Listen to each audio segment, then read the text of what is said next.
keindahan alam semesta yang terdiri dari tata surya meliputi planet dan kumpulan bintang, dari yang kecil hingga besar, dengan segala keistimewaan dan keteraturannya, dapat kita ketahui lewat jalan keilmuan.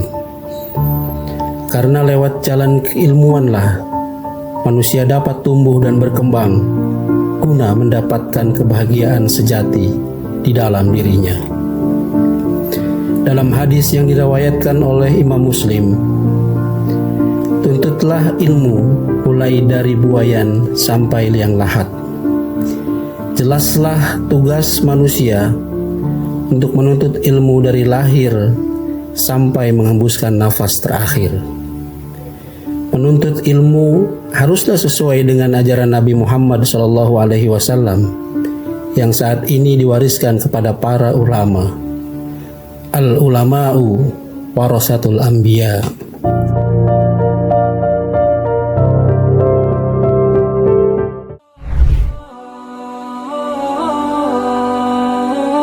Di tanah Karawang yang dikenal sebagai kota pangkal perjuangan, hidup seorang ulama besar yang jejaknya masih dikenang hingga hari ini, yakni Kiai Haji Tengku Muhammad Thaha. Sosok yang bukan hanya mendidik umat, tetapi juga menjadi pelopor kemerdekaan serta Nahdlatul Ulama di Kabupaten Karawang maupun di Provinsi Jawa Barat.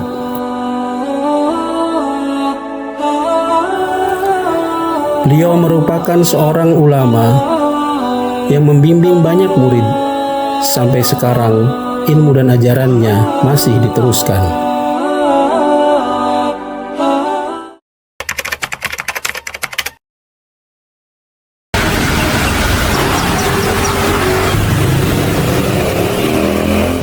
Saya atas nama keluarga besar Ahmad Tengku Thaha bin Gusti Haidir Sarawang Karawang.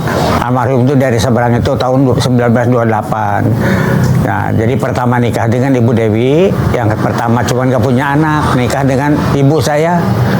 Dan dari Tanjung Murad, tetangga kampung lah deh, antara Wanasepi dengan Tanjung Murad itu tetangga kampung. Punya anak dari Ibu Jamilah itu 10, saya nomor 6.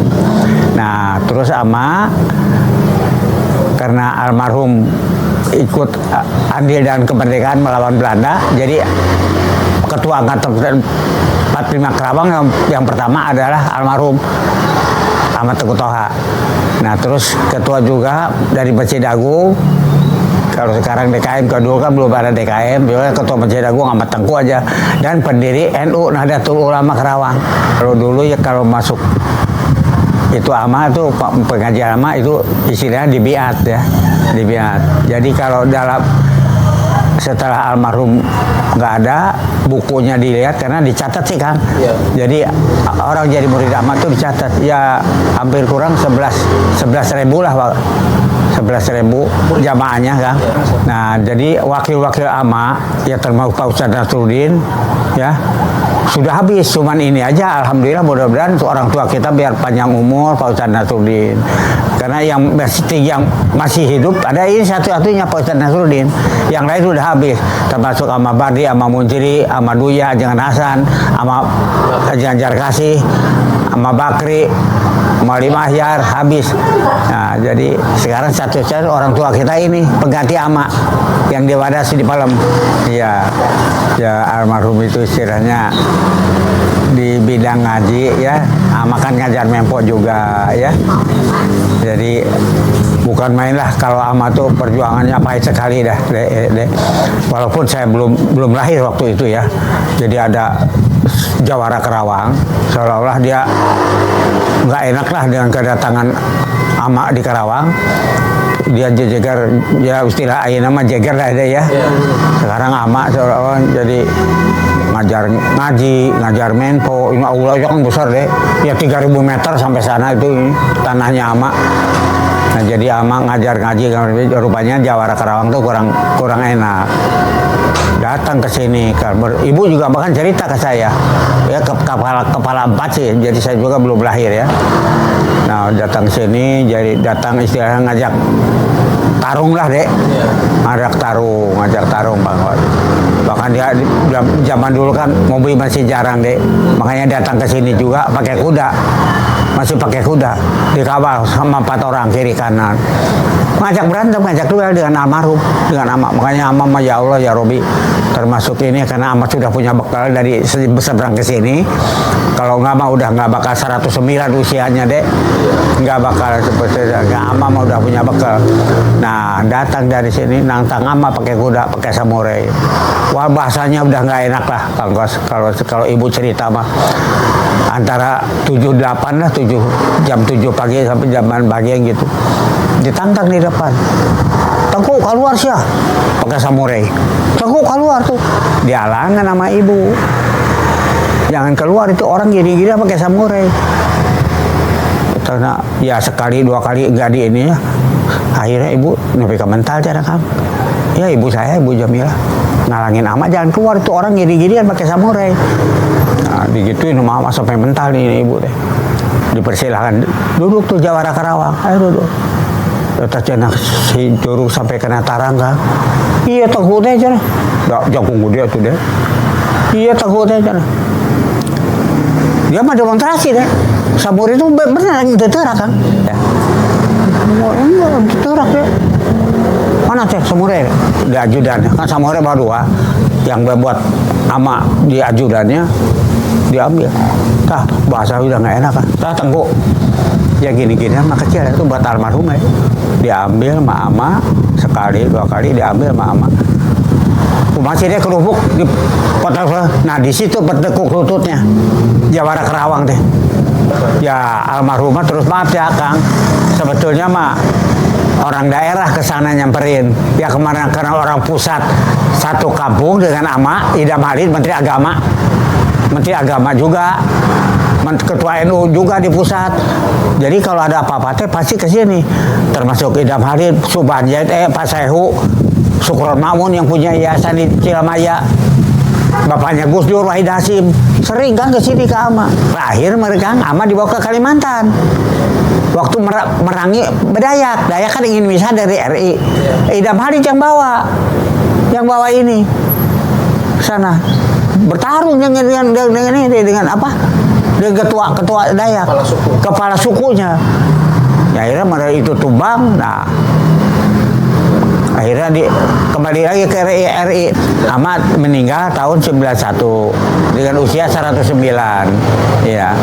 Nah, gitu Kang yang saya tahu ya Kang, yang urusan yang lama yang tahu persis Pak Haji Dadang kakak ya. Cuman saya suka cerita dari kakak, dari Kang Haji Dadang kakak saya deh bisa tahu gini deh dari kakak dari Pak Haji Dadang.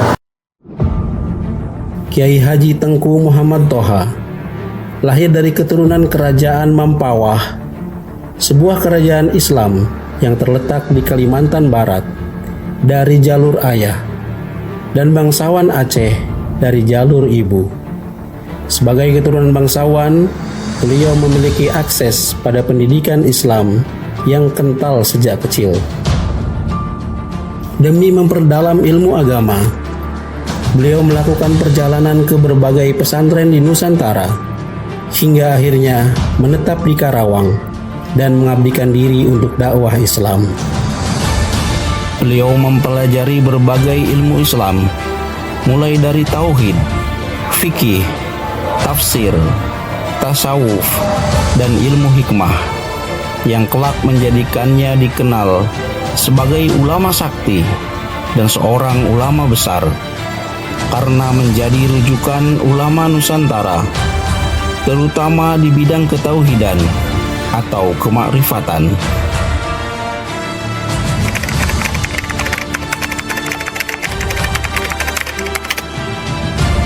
Sebagai seorang ulama, Kiai Haji Tengku Muhammad Toha tidak hanya berdakwah, tetapi juga membangun lembaga pendidikan Islam yang pada tahun 1930 beliau mendirikan madrasah yang kini dikenal sebagai Madrasah Al-Hidayah. Madrasah ini menjadi tempat bagi para santri untuk menimba ilmu agama dan hingga kini masih menjadi bagian penting dari pendidikan Islam di Karawang. Selain itu, Beliau juga menjadi pendiri Nahdlatul Ulama di Karawang, yang hingga kini menjadi organisasi Islam terbesar di Indonesia. Beliau juga tercatat menjadi pimpinan Angkatan 45 dan sebagai pengurus pertama Masjid Agung Karawang. Saya Ahmad Ruhiyat Hasbi, Kang Uyan, Ketua PCNU Karawang 2017-2022.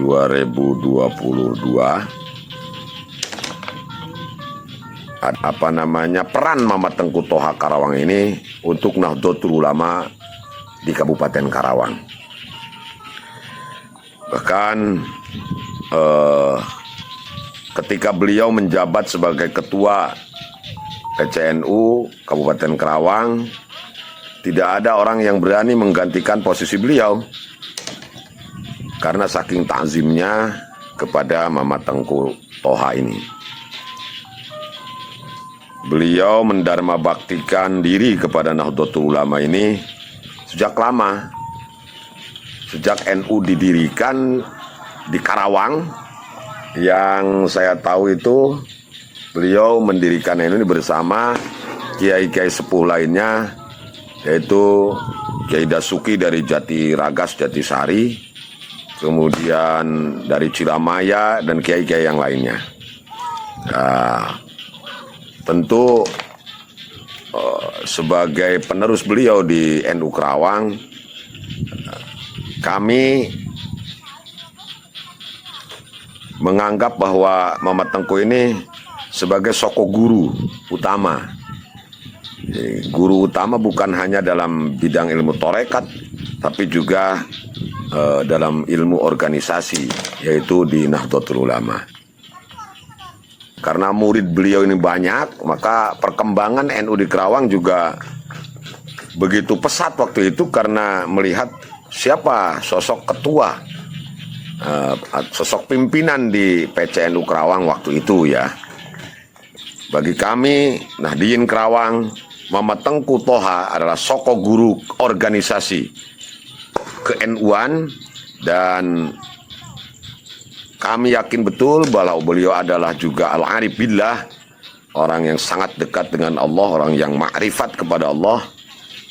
Dan kami meyakini sebagai muridnya beliau adalah wali min awliya illahi ta'ala.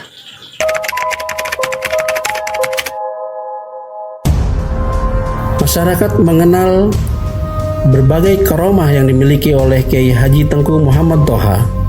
Salah satu kisah yang paling masyhur adalah tentang kesaktiannya dalam menyatukan Pulau Kalimantan dengan Nusantara, dan banyak kisah-kisah lainnya yang disaksikan oleh para murid-muridnya. Cerita ini menjadi bagian dari kepercayaan masyarakat terhadap keistimewaan beliau sebagai seorang wali Allah.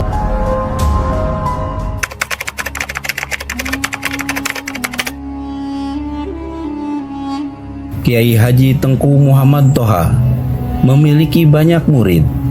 Di antaranya adalah Bung Karno, Yogi SM, Idam Khalid, termasuk Ahmad Zakaria yang masyhur dikenal Mama Rende. Salah satu murid utama beliau yang masih ada dan dikenal sampai saat ini adalah Mama Kiai Haji Nasruddin Latif. Beliau meneruskan ajaran gurunya dan menjadi bagian dari generasi yang menjaga warisan keilmuan Kiai Haji Tengku Muhammad Toha.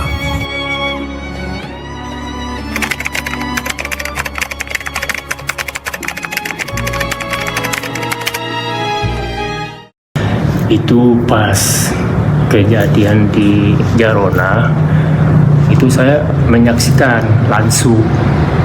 Itu ada uang datang tuh nyamparin ama orang tua kita di Karawang nih dengan saudara Ipan. Nah, uang itu langsung masuk di depan ama nih, dan saya sama Ipan. Itu mata uangnya real.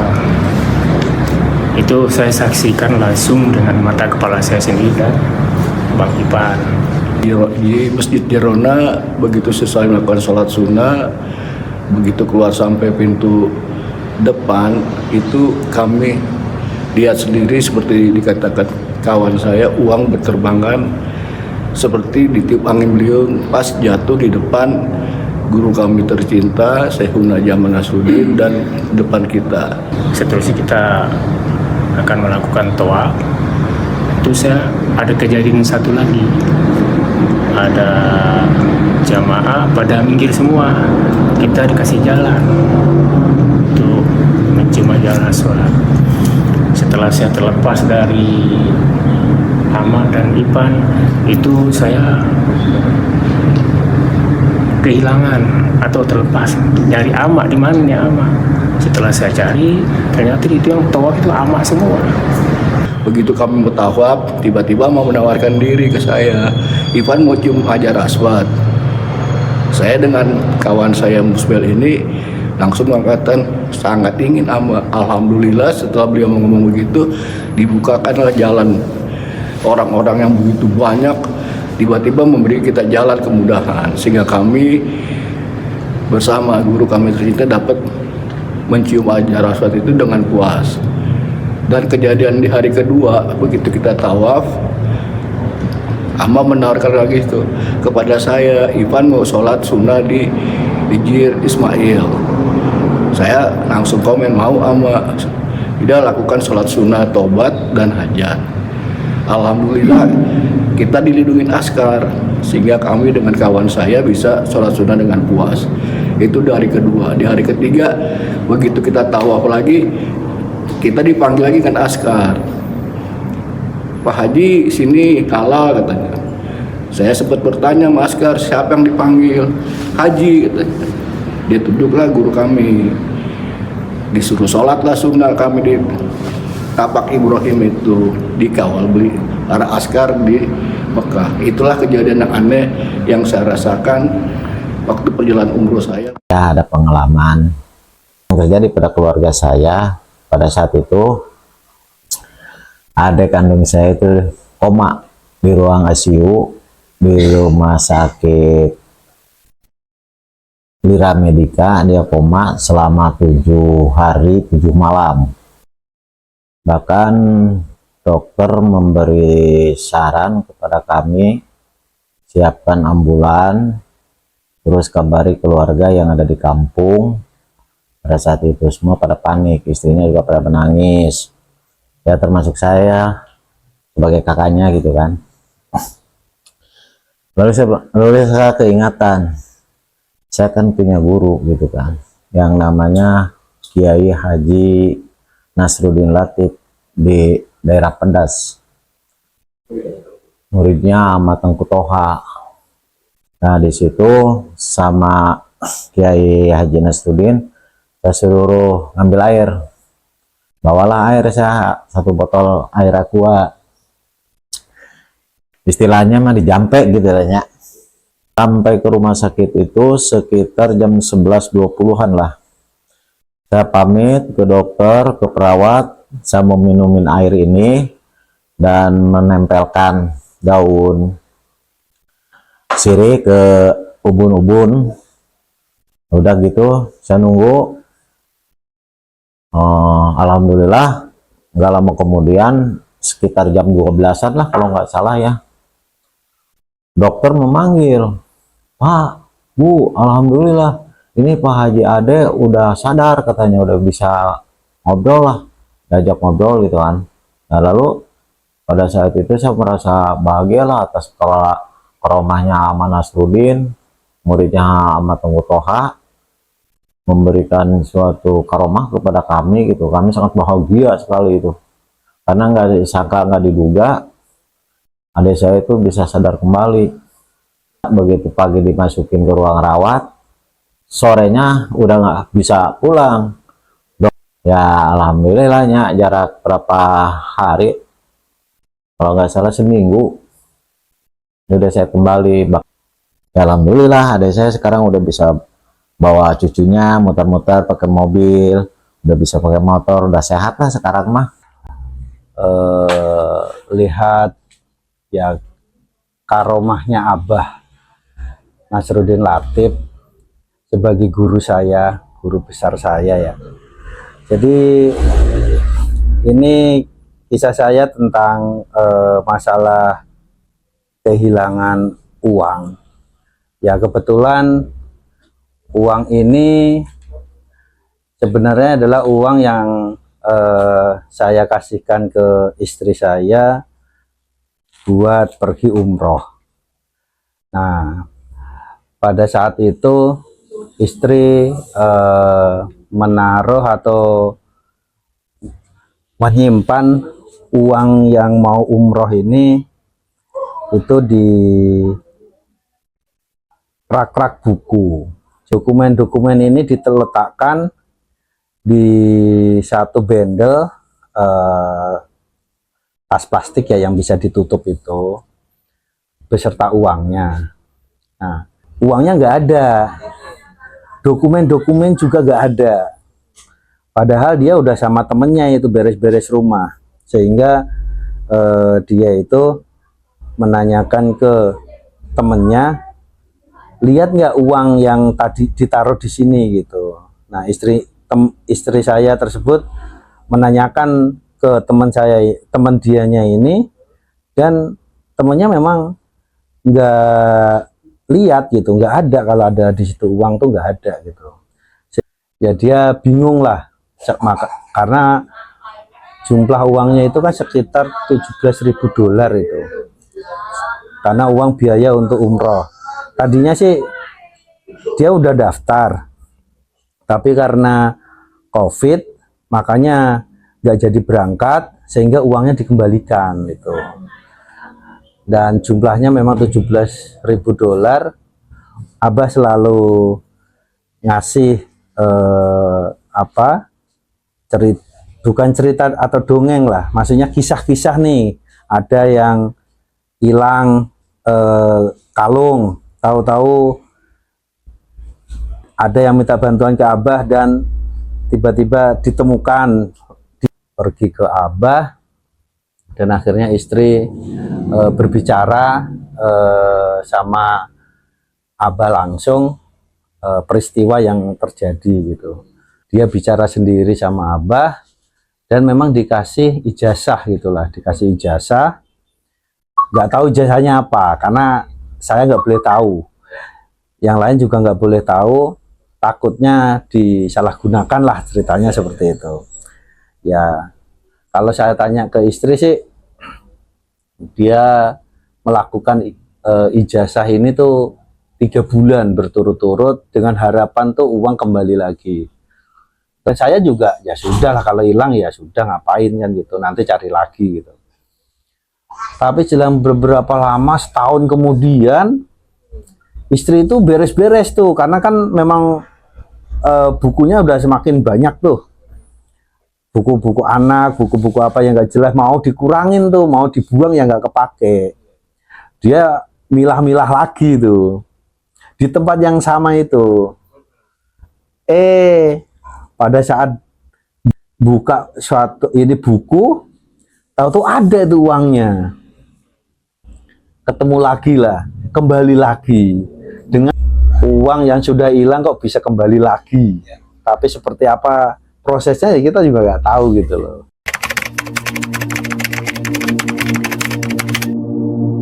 Untuk mengenang Kiai Haji Tengku Muhammad Toha, setiap tahun diadakan haul di Pondok Pesantren Asyarifiyah Tegal Sari, Karawang.